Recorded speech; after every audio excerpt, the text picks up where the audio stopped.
Hi, good day everyone. Welcome back to my channel Forward Zone. Today I'm going to teach you how to increase or decrease the decimal of a numbers. So let's look at our example over here. In column D, we have a list of sales figure without decimal places. So we won't be able to know the number of cents at the back.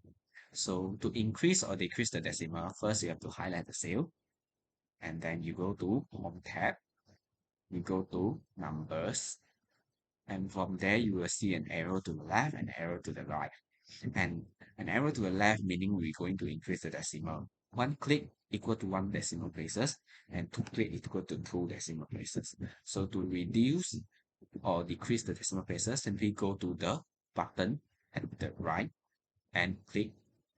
One click will decrease the decimal where one place.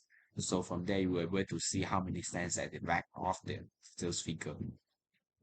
Thank you. That is all from me. Please like, share, and subscribe to my YouTube channel.